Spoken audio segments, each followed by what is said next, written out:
26 სექტემბერი წმინდა დიდმოწამე ქეთევანის ხსენების დღეა. დღესასწაულთან დაკავშირებით ალავერდის მონასტერში საზეიმო წირვა მეუფე შიომ.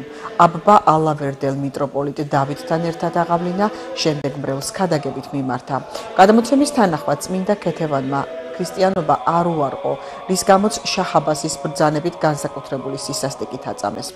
ქეთევან დედოფლის წმინდა ნაწილები ალავერდის წმინდა გიორგის სახელობის ტაძარშია დაკრძალული.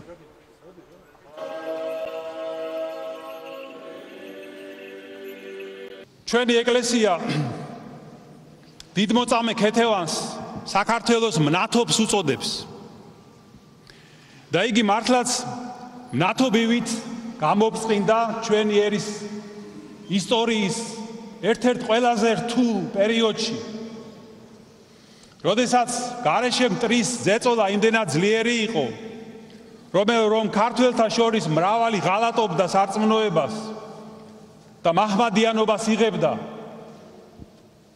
ბევრმა ეროვნებად შეიცვალა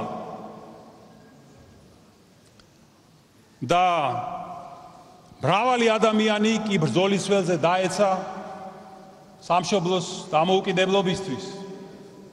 აი სწორედ ამ დროს მოევლინა ჩვენ ხალხს წმინდა დედოფალი ქეთევანი ქრისტეს რწმენის და სიმტკიცის მაგალითად.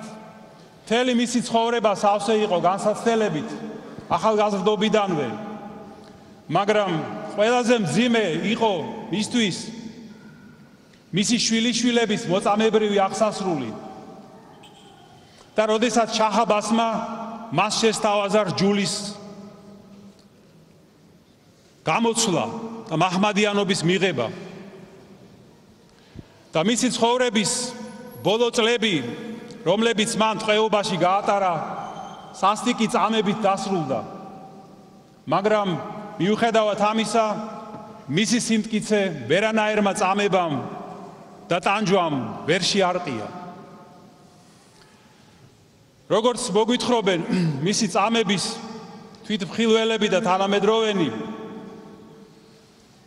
შაჰის მსახურებმა თავიდან ტკბილი საუბრით სცადეს მისი დაყოლიება, რომ შეებრალებინა თავისი თავი და მიეღო მაჰმადიანობა და შაჰის სახელით ბევრ სიკეთეს პირდებოდნენ, სიმდიდრეს, პატივს, მაგრამ შეუდრეკელმა დედოფალმა მიუგო, რომ ვერც სიმდიდრე, ვერც ვერანაირი დანაპირები, ვერც შიში და მუქარა, ვერც სიკვდილი უარს ვერ ათქმევინებს მას ქრისტეს რჯულზე. და ეს შაჰის მსაჯულები აღფრთოვანდნენ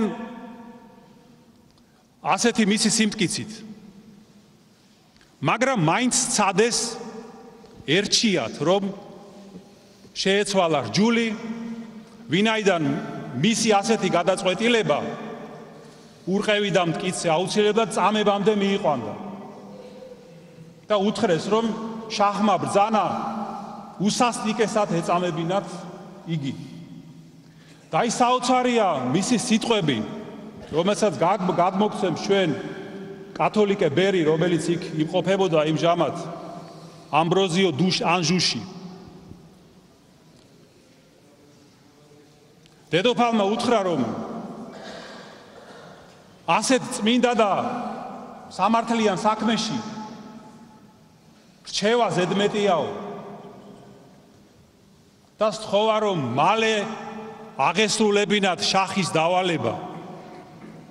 მე მზად ვარო და ყოველგვარი მოცდა საქმის გაჭიანურებად მიმაჩნიაო. აი რა საოცარი სულის და სიმამაცის ადამიანი და შემდეგ იგი სასტიკად აწამეს. დღეს გახლავთ ხსენება წმინდისა დიდმოწამისა ქეთევანისა, გილოცავთ ამ მნიშვნელოვან დღესასწაულს.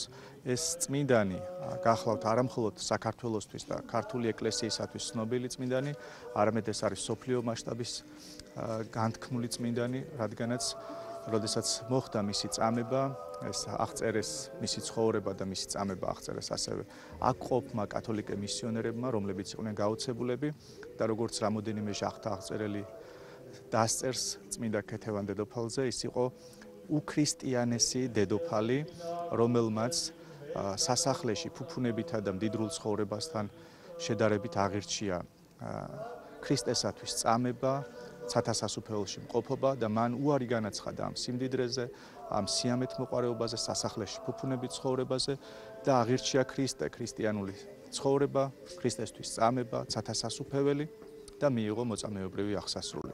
წმინდა ქეთევან დედოფლის ხსენების დღეს ულოცავ ყველა მართლმადიდებელ ქრისტიანს. დღეს ალავერდში განსაკუთრებული ხალხმრავლობაა, ხვალ არის ჯვართამაღლება და იწყება ალავერდის კვირეული. ალავერდის მონასტრიდან ულოცავ ამ მნიშვნელოვან ქრისტიანულ დღესასწაულებს სრულიად საქართველოს.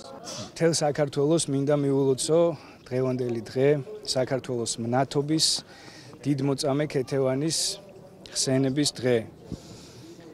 და მთელს ქვეყანას, ჩვენს სამშობლოს მინდა ვუსურვო ისეთივე თავდადებით, ისეთივე ცხოვრებით იცხოვროს, როგორც ქეთევან დედოფალი ცხოვრობდა. ასე რომ ეს არის ძალიან მნიშვნელოვანი ჩვენთვის ყველასთვის და არის იმ სულისკვეთების, ქრისტიანობის და მთავარი არსის გამომხატველი დღე, თუ როგორ უნდა ცხოვრობდეს ყოველი ქართველი.